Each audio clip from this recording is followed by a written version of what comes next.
मैं हूं पीके नागौरी और आप सभी का स्वागत है हमारे यूट्यूब चैनल ज्ञान सगा में। तो लीजिए हम फिर हाजिर है रीट 2021 की भाषा पाठ्यक्रम के अनुसार भाषा संस्कृत के एक बिंदु संधि को पूर्ण करने के लिए। पिछले वीडियो में हमने स्वर संधि के 5 भागों का अध्ययन किया था। आज स्वर संधि के अन्य भागों का अध्ययन करने के लिए वीडियो लेकर के आए हैं। यदि आपको ये वीडियो अच्छा लगे तो आप इसे लाइक कीजिए, शेयर कीजिए, हमारे चैनल को सब्सक्राइब कीजिए और बेल आइकन को जरूर दबाएं ताकि हमारे अपडेट वीडियो आपको मिलते रहें। तो चलिए शुरू करते हैं आज का वीडियो।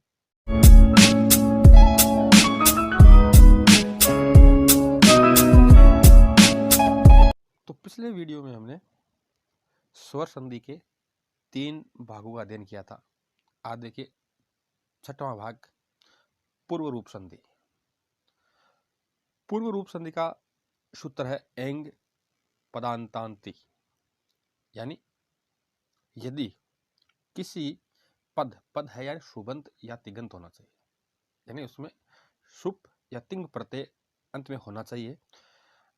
के अंत में यदि किसी पद है, कोई भी पद हो, उस पद के अंत में एंग हो, ए अथवा ओ हो और उसके परे ह्रस्व आकार हो, ए हो, तो ए अपने पूर्व वर्ण ए अथवा ओ का रूप हो जाता है। मतलब जब किसी पद के अंत में ए या ओ हो और आगे उत्तर पद में ए आया हुआ हो, तो ए है वो ए या ओ ही बने जाता है, यानी उसके रूप में हो जाता है। अब उसके रूप में स्पष्ट रूप से हम बना नहीं सकते, इसलिए ए का हम क्या करते हैं, फलस्वरूप ए का लोप होकर ए के स्थान पर अवग्रह का चिन्ह लगा देते हैं। अवग्रह जैसे ऐसे अवग्रह बना देते हैं। तो ए को ओ में स्पष्ट रूप से तो हम सम्मिलित नहीं कर सकते, इसलिए ए का लोप करके उसके स्थान पर हम अवग्रह बना देते हैं, यानी ए या ओ के बाद में ए आए। यहां पे देखना, तो यह सूत्र है, ये अयादि संधि का अपवाद है, क्योंकि यदि ए या ओ के बाद में अन्य स्वर आने पर ए का आई और ओ का औ होता है, लेकिन ये अयादि संधि सूत्र का अपवाद है ये। तो हमें ए या ओ के बाद में ए आने पर, मात्र ए आने पर हमें अवग्रह करना है, और जो ए या ओ है वो है जैसा का वैसा ही रखना है। जैसे देखो, ए के बाद में ए आने पर ए बनता है, देखिए कैसे, अंत्य प्लस अपी। तो यहाँ पे अंत्य है, ए है, और ए के बाद में ए है, तो अंत्य का अंत्य ही रहेगा, यानी उसमें कोई परिवर्तन नहीं होगा। लेकिन ये जो ए है वो अवग्रह बन जाएगा, अंत्यपी। आगे का देखिए, ते प्लस अत्र, ते प्लस अत्र, तो ते का ते रहेगा, ए है वो अवग्रह बन गया, तेत्र। पाठे प्लस अश्विन, पाठेश्विन। अब ओ के बाद में यदि ए आए तो ओ का ओ रहेगा, लेकिन ए है वो अवग्रह में बदल जाएगा। देखिए कैसे, को प्लस अपी, तो को रहेगा, लेकिन यह ए अवग्रह बन जाएगा, क्योंकि ओ के बाद में ह्रस्व आकार है। तो कोपी। शरणो अहम, तो शरणो अहम, ये ए अवग्रह में चला जाएगा। यतो प्लस अहम, यतो अहम, ये ए अवग्रह बन जाएगा, यानी ए या नहीं सॉरी ए और ओ के बाद में ह्रस्व ए आए, यानी आकार आए, तो ए या ओ है उसमें कोई परिवर्तन नहीं होगा, जबकि ए है अगले वाला उत्तर पद वाला, वो अवग्रह बन जाएगा। यह होती है पूर्व रूप संधि, यानी पूर्व रूप, पहले वाला रूप ही विद्यमान रहता है, यानी तो ए या ओ है वो ही रूप विद्यमान रहेगा, अगले वाला नहीं रहेगा। अब देखिए आगे, पररूप संधि। तो यह पूर्व रूप संधि की उल्टी है, उल्टी यानी विपरीत। यहाँ पररूप वाला भाग रहेगा, बाद वाला भाग रहेगा, पहले वाला भाग नहीं रहेगा। बाद वाला भाग कैसे रहता है, देखिए इसका सूत्र है एंगी पररूपम, यानी पद के अंत में ए अथवा आओ, लेकिन वो उपसर्ग युक्त होना जरूरी है।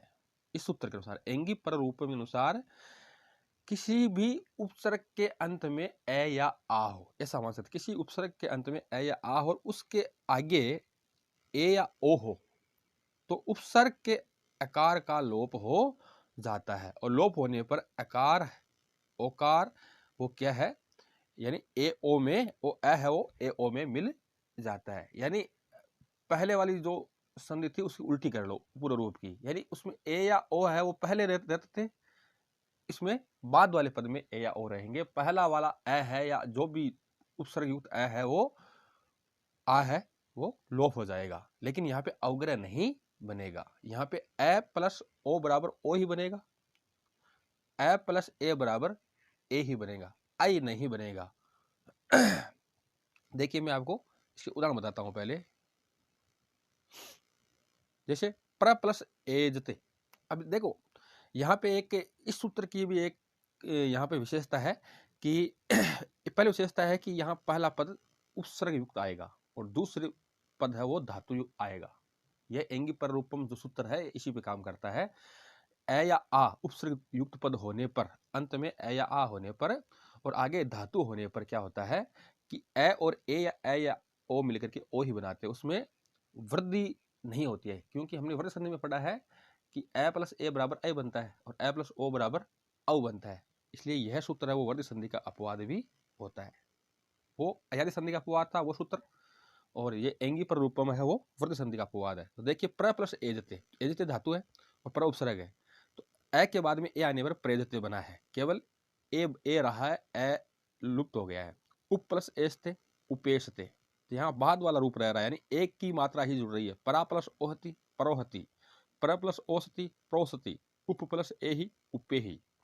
इसलिए इसे पररूप संधि इसलिए कहा जाता है कि इसमें बाद वाला रूप ही विद्यमान रहता है। अब इसमें एक सूत्र और काम आता है पररूप संधि में, शकंधवादिषु पर रूपम वाच्यम। ये पाणिनि के द्वारा लिखित नहीं है, यह वार्तिक कात्यायन के द्वारा लिखा हुआ है। शकंधवादिषु पर रूपम वाच्यम, इस वार्तिक से क्या है, सकंदु आदि शब्दों में टी भाग का पररूप एकादेश हो। भाव यह है कि अंतिम अच आदि भाग का पररूप एकादेश हो। अब टी क्या भाग होता है, किसी पूर्व पद में अंतिम स्वर के बाद वाला भाग है वो लुप्त हो जाता है, अंतिम स्वर। अब अंतिम स्वर देखे, जैसे मैं बताता हूं आपको, ये शक शब्द है, शक में क है, क में जो ए है वो टी भाग का पररूप, यानी ए है वो लुप्त होकर के बाद वाला ए है वो रहेगा। यह इस वार्तिक का आशय है कि अंतिम अच आदि भाग का टी हो जाता है। टी यानी टी किसे बोलते हैं, किसी भी शब्द का अंतिम स्वर, अंतिम स्वर क में ए है तो ए है वो लुप्त हो जाएगा, तो क क्या रहा, बिना स्वर का रह गया, यानी क आधा है तो उसमें आगे वाला ए मिलने पर कई फिर से बना तो शकंदु नाव बनता है। अब ऐसे यदि बनाए तो शकांदु नाव बनता है, क्योंकि ए के बाद में ए आ रहा है तो शकांदु नहीं बनेगा। ये दीर्घ संधि का अपवाद हो गया यहाँ पे इस वार्तिक से। अब देखिए मनस प्लस ईसा, यहाँ पे क्या हुआ, अब श में तो कोई स्वर नहीं है तो यार टी संज्ञा किसकी करें, तो टी संज्ञा करने के लिए हमें नए में ए है और ए और स है, यानी स्वर वाले बाद भाग का टी हो जाता है, टी संज्ञा हो जाती है, यानी ए और स दोनों गायब हो जाएंगे। अब शेष क्या रहा, शेष रहा मन, क्योंकि एस है, एस की वो टी संज्ञा हो जाती है और ये गायब हो जाएगा अंतिम स्वर के बाद वाला भाग, और आगे ईसा तो बना मनीषा। तो मनीषा शब्द है वो शकंधवादिषु पर रूपम वाच्यम सूत्र से शब्द है वो निष्पन्न होता है। अब देखिए आगे करक प्लस अंदु, यहां पे क्या हुआ, कै में अंतिम ए है वो लुप्त होकर के आगे वाला ए जोड़ने पर बना है करकंदु। अब देखिए कुल प्लस अटा, अब लय में ए है वो गायब हो जाएगा और आगे वाला ए फिर लय में जुड़ जाएगा तो बन जाएगा कुलटा। पतत प्लस अंजलि, यहां पर भी क्या है कि इस तय में तो स्वर है नहीं, तो यह जो तय है इसमें जो ए है वो और आगे वाला तय वो गायब हो जाएगा, ये जो अत है उसकी टी संज्ञा हो जाएगी और शेष रहा पथ। अब आगे अंजलि जुड़ने पर बना पतंजलि, आगे अंजलि जुड़ने पर बना पतंजलि, क्यों, ये जो ए है वो तय में चला जाएगा। तो इस प्रकार पतंजलि शब्द है वो निष्पन्न होता है। ये थी पररूप संधि। अब देखिए आगे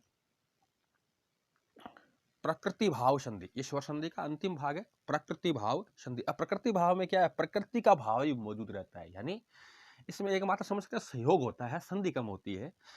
कैसे, देखिए प्रकृति भाव संधि का सूत्र है ईदु द्विवचनम प्रग्रहम, यानी इकारांत उकारांत या उ बड़ा है और एकारांत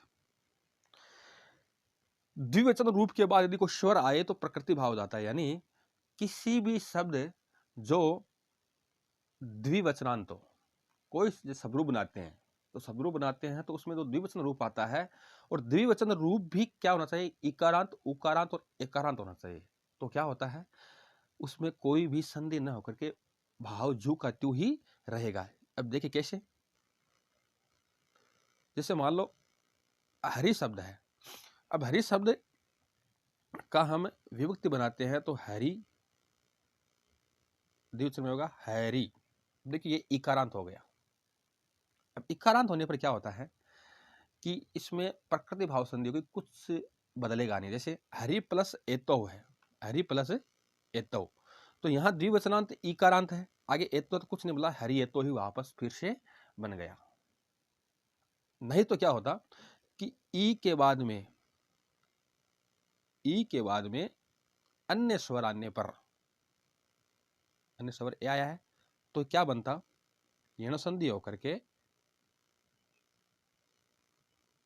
ऐसे बनता, ये बन जाता।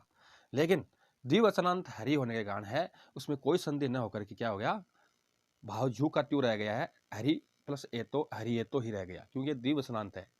तो इसी तरह है, देखो विष्णु शब्द है, तो विष्णु का प्रथम व्यक्ति में पहला है विष्णु, और द्विवचन है विष्णु प्लस इमो है दिया हुआ है, तो द्विवचनांत होने के कारण विष्णु इमो ही वापस शब्द रह गया है। अब देखो लता शब्द है, अब लता का हम यदि शब्दरूप बनाते हैं तो लता, लते, लता, तो लते शब्द है वो द्विवचनांत है, तो द्विवचनांत होने के कारण क्या हुआ, लते प्लस एते वह है, वो लते प्लस एते यानी लते एते ही रह गया है, वो प्रकृति भाव हो जाता है, यानी जू का त्यों ही रहता है।